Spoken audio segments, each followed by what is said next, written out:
is a very flexible AD carry that can pair with so many different types of champions.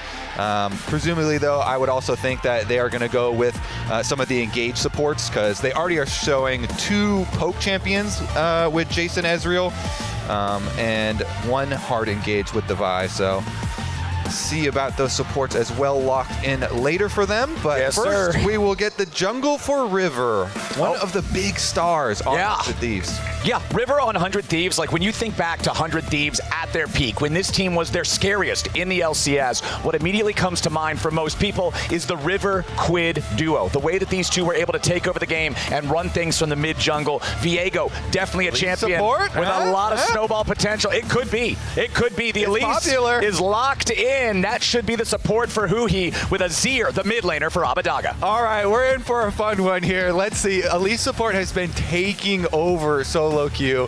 Of course, you know, the likes of Keria as well, and so many supports love playing these high damage versions, but Elise support is like, you are either an inter or you are also another carry, like legendary, all other lanes for the enemies. So I am extremely excited to see Huhi pilot the Elise support, because even when he was a mid laner, he was really well known for roaming around. So we'll see. Aurelion Sol. We'll see.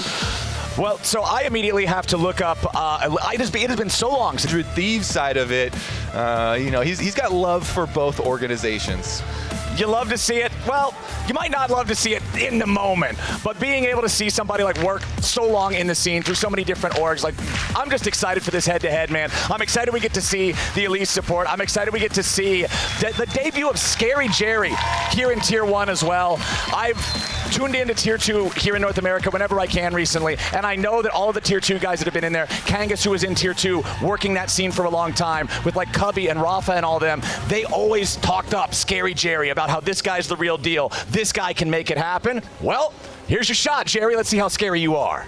Let's see it on the stage. All right, we're getting invades for those deep wards for the lane swap scouting that is done already.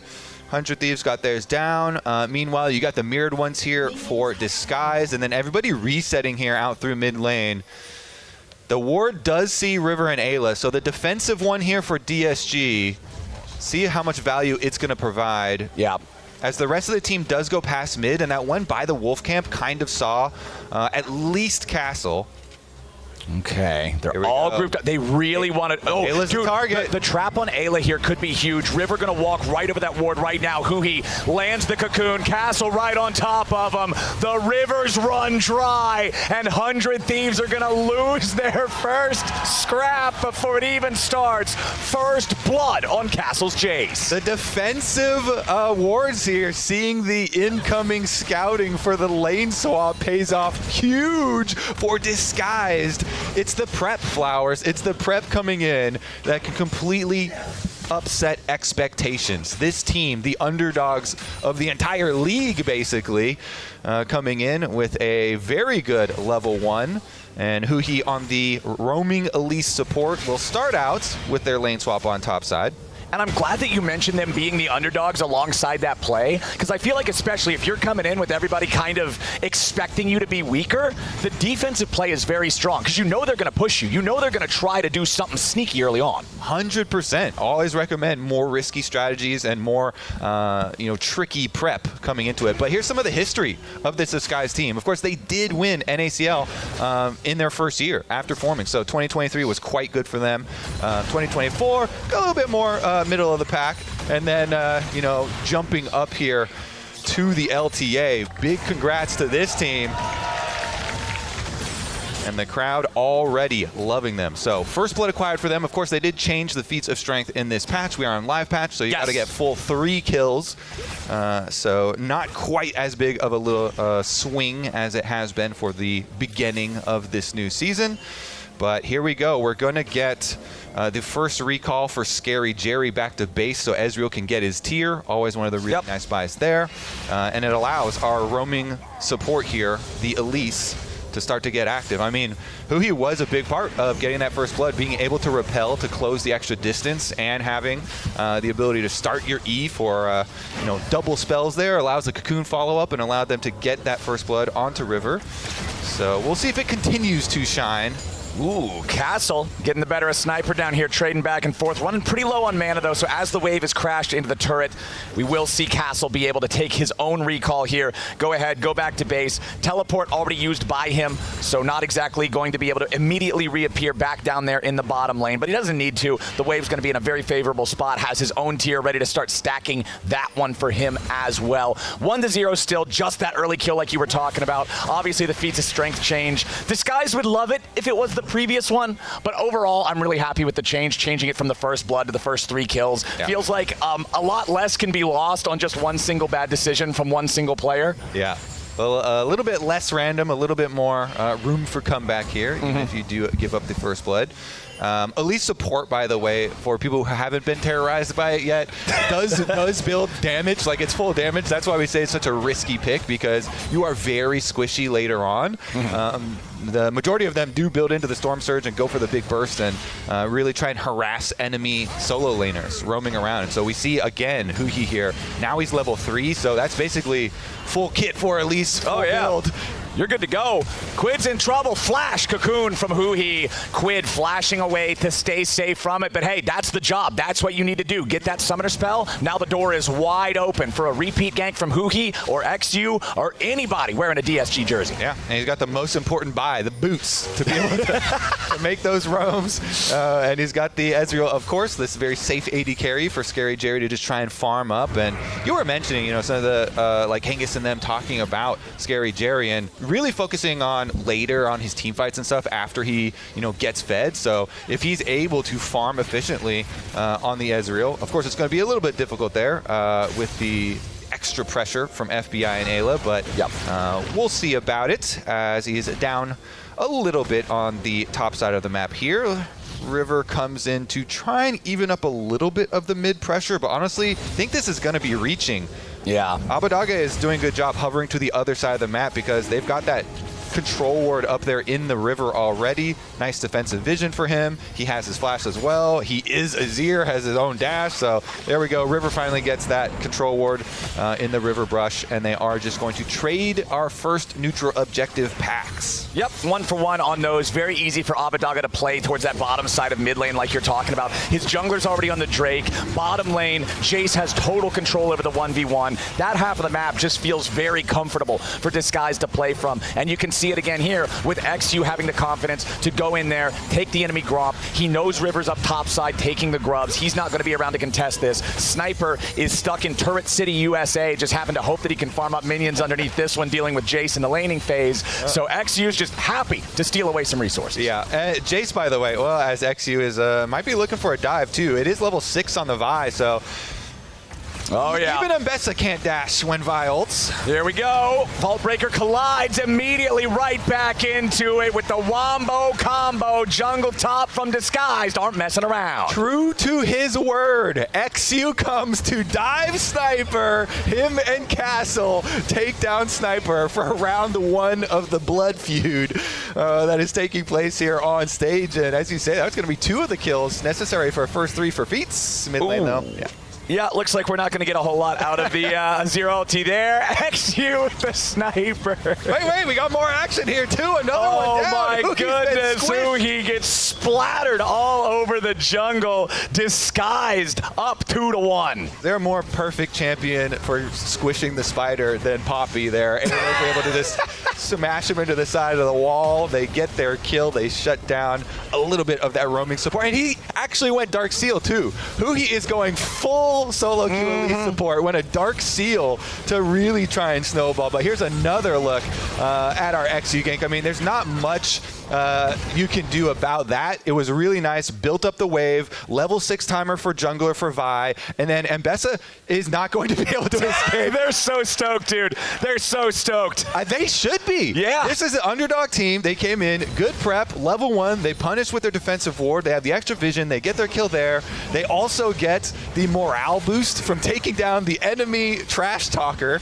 Mbessa does scale quite well, but you need money to scale, Flowers, and Castle has just been denying Sniper. That big wave that he was just killed under tower, lost a bit more CS there too, so it's not just the kill on the Sniper, it's the denial of income for this champion that does have have, you know, very high potential for later in the game for carrying team fights and whatnot. But Jace, especially with Jace being a like semi-tank bruiser build now, where people have done so many variations of very tanky Jace builds. Yeah, it's not going to be easy to get Sniper back into this game. With the extra mana that they usually go with Fimbulwinter from upgrading with that, and then you know, so many of these bruiser items for Castle and Grasp constantly stacking up, it does become oppressive. And with the extra mobility that that character has too, with To the Skies, the extra move speed that you can get from the acceleration gate, he can create so much space if he's ahead. Because nobody, what is Varus going to do? Yeah, Varus is ahead 400 gold. If plus 1,000 Jace just walks up to him with a Fimbulwinter and starts hitting him with the hammer, you've got to fall back. You're not going to get that maximum DPS in the fights. I think the Castle's set up in a great spot to be able to have some serious impact in the mid-game fights once we get to those. Yep. We do have 50 seconds until our second set of grubs spawns. You already said it earlier, but it's good to reinforce it. 1-1 on neutrals so far, so neither side really close to claiming that feat just yet. Disguised can claim the feat of Warfare with a single additional kill. We'll see if they can set up anything for that. Always good, too, for your support Elise to go pair up with your jungler, especially when you're playing a Vi, because you can guarantee the picks here. So Huhi and XU trying to sniff around, see if they could get anybody out of position away from their defenses, clearing out the vision around this river so that both top lane and mid lane will have more room to work with. But if we look at River, he is just camping on that brush right now. This Viego is surrounded by wards. He finally makes his move, but there's just so much vision for DSG. They can easily play around him. And in the past, River has been the star player for this 100 Thieves squad. Yes. He's very good, you know, at circumventing vision, usually, but when it's just blanketing the map like this, it's going to be a little difficult. Here we go, though, the approaching fight on Grubs. One has been taken already. Okay. XU still has his smite, though. River does not. Okay, well, they've secured the first two of this set without the smite, so this is a really good omen for them to be able to get the entire set.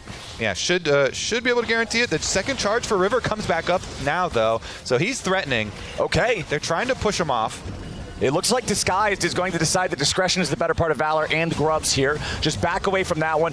You have to get all three to get the credit towards the feat, so no credit for either side on this second set of the Grubs. We're going to stay at 1-1 on those. I will remind people, though, because everybody gets so focused on feats now, Grubs getting to 4 is, to me, almost a bigger win. You get your grubbies, yeah. To me, it's almost a bigger win than getting like a 1/3 feat credit there for getting an entire pack, because spawning the Void Might when you're trying to take towers. That's the real name. Is actually grubbies. A very big, yeah, it's actually a very big bonus. So they do at least get their 4 grub bonus for 100 Thieves. We'll see if that turns into any extra turret plate money or any extra side lane push later on into the game, because of course they are running the Galio comp here, and we have yet to see Quid make a, heroic entrance onto any of those side lanes or into any of those skirmishes.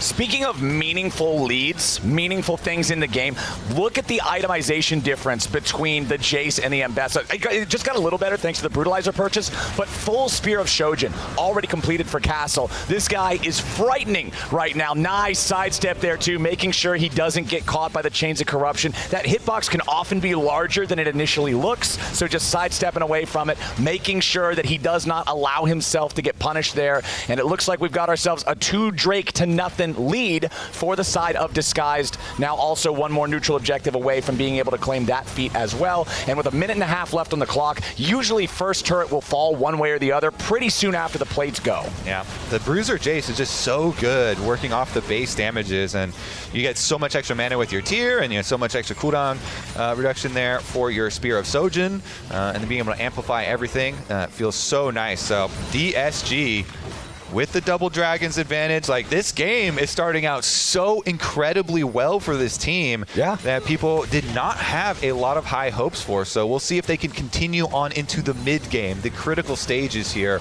to be able to snowball.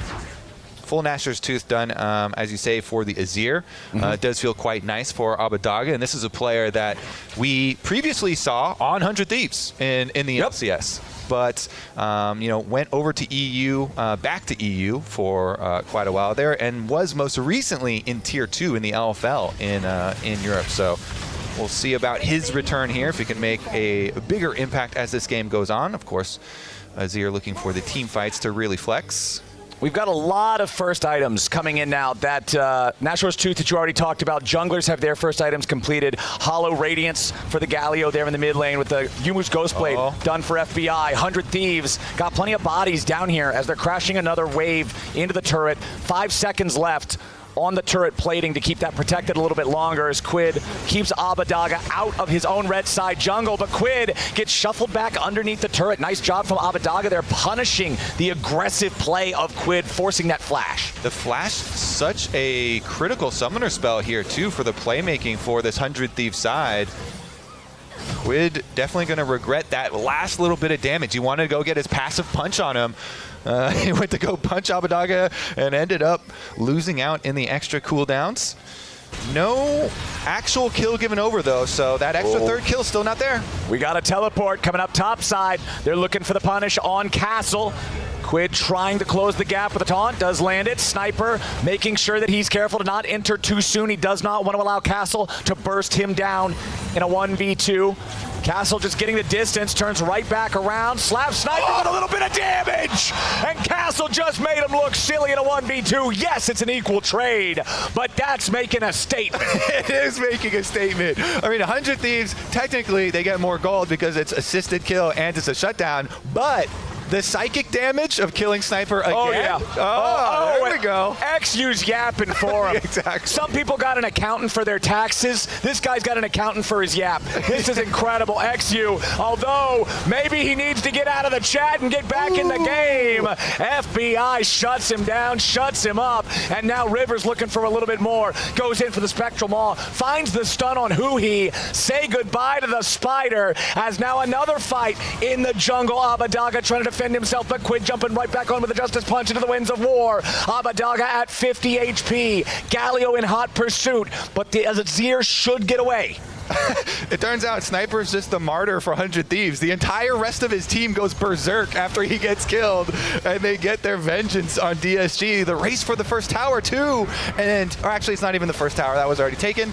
But they do at least get solo tower gold onto FBI down there. In the end, traded, and Castle getting the same on top side. Here you go, Flowers. This is another look at All right. You said it, I think at about, like, this point, you were like, okay, Sniper's got to be a little bit careful about going back in. Doesn't want to get bursted down by this tank chase. And then as you said that, he goes back in for the extra damage, and Castle does not want to let him get away with that. Flashes to follow. The crowd is loving it. Hey, OTV there in the house supporting. They got to support their boy, yeah. Love to see it. OTV, very, very old school League of Legends players themselves. All of them, by the way. Well, now, hold on. We got the fight breaking out.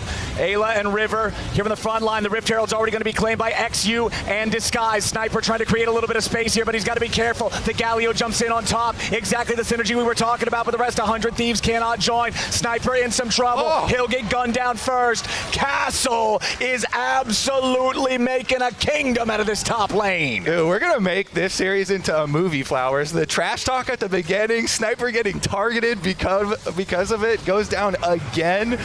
DSG, they find their mark, but it still remains very close. We'll see about the Dragon setup, because this is the real kicker here. The extra objective, Dragon Soul, would be huge. Cloud Dragon Soul, by the way, has the highest win rate of any of the Dragon Souls.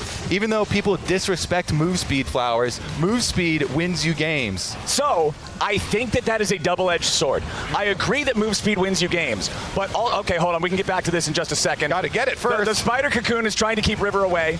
It looks like XU's just gonna have to leave. It is a TY for leash moment. Drake secured by 100 Thieves. Now they're looking for a little bit more here with a fight. Quid jumps in with a taunt. They lock up the Jace. They beat down Castle. 100 Thieves feeling great about it. What I was about to say, the reason Cloud Soul has the highest win rate is because nobody ints for it. The other ones, you'll make a bad choice to try to they get Infernal Soul or Hex Soul. Cloud Soul, you're like, well, I guess we'll take it if it's there. Okay. You'll never make a dumb decision just for it and throw. So, well, speak carefully, because I definitely do make dumb decisions to just... Well, you're a Volibear player. You need to go fast. I need to For you, fast. I understand. For you, I understand. The other types of players that sometimes make questionable decisions are, in my experience, support Elise players. So this one has not quite snowballed to the level that some of them have in solo queue. And of course, he did invest, going Dark Seal, trying to get the early move speed, trying to go full damage.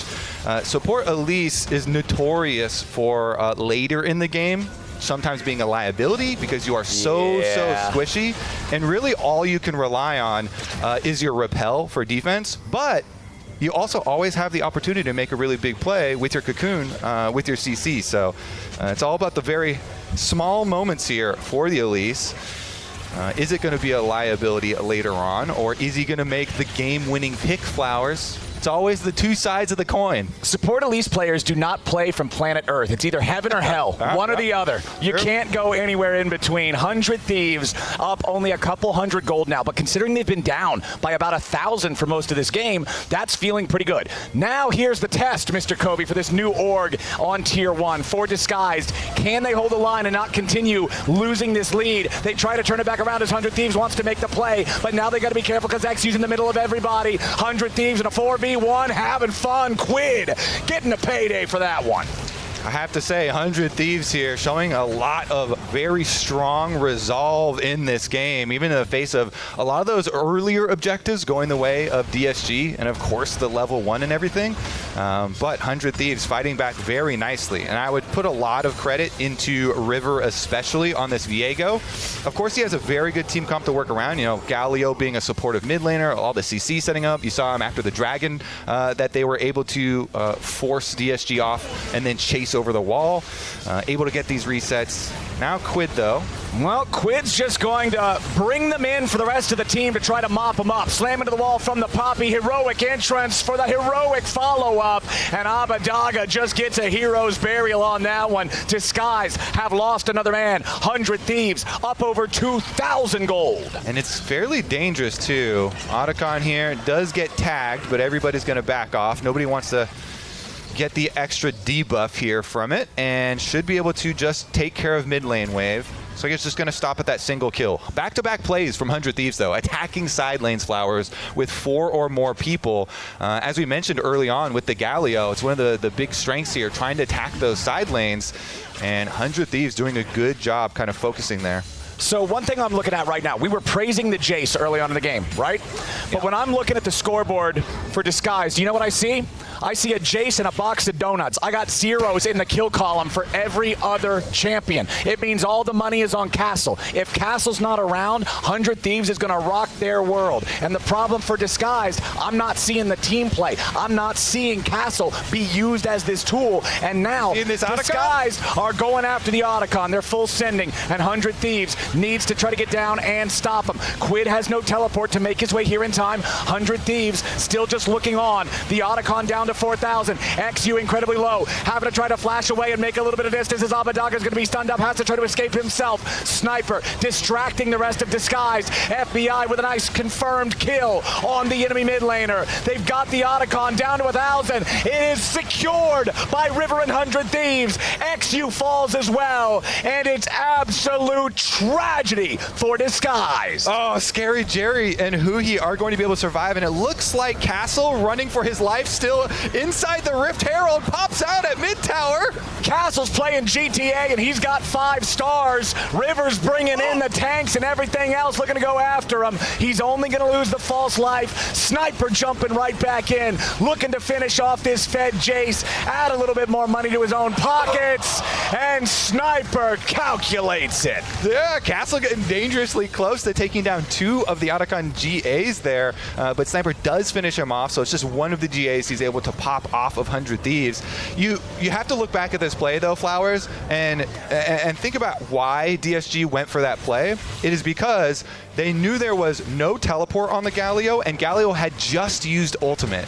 So their thinking was, you have to presume, hey, Galio's top side, he has no ultimate, has no teleport, let's try and burst this Otacon down quickly, but they were unable to do it quickly, and then they just got shredded by Otacon, and 100 Thieves did a good job attacking there. The all chat has just continued to deliver. Oh, the all chat is one of those like daytime talk shows where everybody's just like borderline throwing chairs at each other. I'm loving it. River is loving the opportunity to jump in on this Drake, take this for free. It is 2 Drakes to 1, favoring Disguised. The new additional emblem you can see up there in the UI is indicating that 100 Thieves secured the Otacon for themselves. 4,000 gold lead, even neutral state in terms of the Dragons. It's getting more and more difficult, Kobe, for Disguised to find a way to win a fight. It certainly is. Maybe they can just win a fight versus Sniper then. 3v2? I don't know. Sniper's got buddies showing up. Ayla jumps in there immediately, looking to back up the Ambessa as Sniper gets the first kill back onto the Elise, and now they're looking for the second here onto Castle. River taking the possession. All they trade for 3 Disguised lives is a false life for the other side. 100 Thieves are not done yet. The push stays pushing. Not done yet. As you say, River wants to continue. FBI here still has his GA. Ayla still has it. So not much Scary Jerry can do. He's one of the holders of the box of donuts, by the way. He's got all donuts. Yeah. 0, 0, 0. What flavor are they, though? Because honestly, if they are plain. No. He's got 2 items, okay, at least. It's Ezreal with a Trinity Force and a Muramana when his team's down 6,000 gold, man. Those are plain donuts. Not even glazed. No, there is no glazing going on here. Disguise 4-13. They are in a tough spot this game. It started really well, but again, I feel like this is what you see a lot of when you have a younger roster or a younger org come in. Even if they have those individual early advantages, it's difficult to hold on to them once you get into the more complex macro elements of the game, more of the team plays of the mid and later stages. Yeah, a lot of these side plays here for 100 Thieves really worked out to their benefit. And River definitely very scary on this Viego, backed up by so much firepower on 100 Thieves. I mean, Quid has done a nice job here controlling the mid game for them, keeping them safe, and quietly, FBI, your sniper, your Australian sniper, once again on the Poke Varus, one of his favorites. Oh yeah. Able to land a tremendous amount of poke damage, so they're just going to start up that Baron. Doesn't look like DSG are going to make the early move, though. They're starting to come over now. Yeah, we've got Baron already down to half. Sniper tanking it up, River doing the damage. For Castle, but it's too late probably. Already 4,000 health and dropping. Yeah, he's trying to get over here in time, but it's going to be smoked before it even matters. Baron secured for 100 Thieves. Health bar is still pretty high. Disguised will try to close in, see if there's any sort of a punish, maybe find a straggler, but no sir. 100 Thieves just pulled off the heist and got out without so much as a bounty. Objective focus here. Reign supreme for 100 Thieves. Now they've got the giant gold lead on top of their Baron to work with. So the split push should be easy for them to start here. They've got the Galio ultimate ready for Quid plus his teleport, so tremendous side lane control, tremendous ability to move across the map and cover here.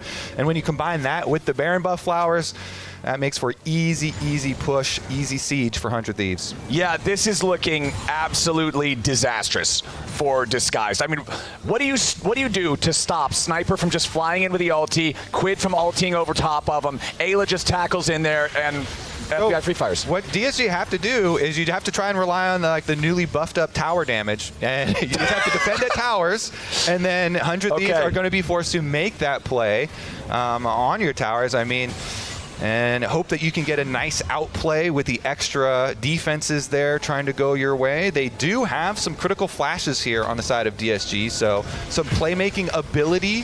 Abadaga and Scary Jerry, both the carries here, do have that extra safety of flashes. Maybe they can get some outplays, but if 100 Thieves just play it safe and use the Baron buff siege power to their advantage, yeah, the FBI with the safety of the spell shield as well as the magnitude of his poke. Oh, he actually hits an ult here too. Dude, Castle's already at half HP. That's your most fed player. That is all your kills on Disguised. And 100 Thieves smell the blood in the water. They'll take out the tier 2 turret mid with Quid at the same time. They're just shoving their way straight through the enemy base. Scary Jerry is already dead. There goes the bottom lane inhibitor. The mid lane inhibitor turret is about to fall as well. The mid lane inhibitor will go right with it. 100 Thieves easily breaking through the enemy defensive lines. Sniper goes for a recall. He will be able to return immediately with the Unleashed teleport. Quid goes in for the taunt. He finds it onto Abadaga. Ayla with a tackle backwards. River going in after the spider, but who he gets away for a second. You can't say the same thing about the Azir. River tries to stay alive, but it ain't going to work. The shutdown credit back over to Huhi from the grave almost, but he did barely get away as 100 Thieves with a 4v3. Continue the pressure, continue the push. They continue towards the Nexus. XU trying to distract them. FBI and Ayla putting the damage into the tier 4 turret here at the Nexus. A little bit more damage onto that second one. Got it down to about half HP. 100 Thieves. Still no signs of stopping. Another Unleashed teleport coming on back. No turrets left to defend him. XU and Castle both going to die here in the front lines. Disguised falls apart. And 100 Thieves, despite a rocky start, are going to take game 1 under 30 minutes. FBI back on 100 Thieves goes legendary. 8 kills, 0 deaths for him on the Poke Varus.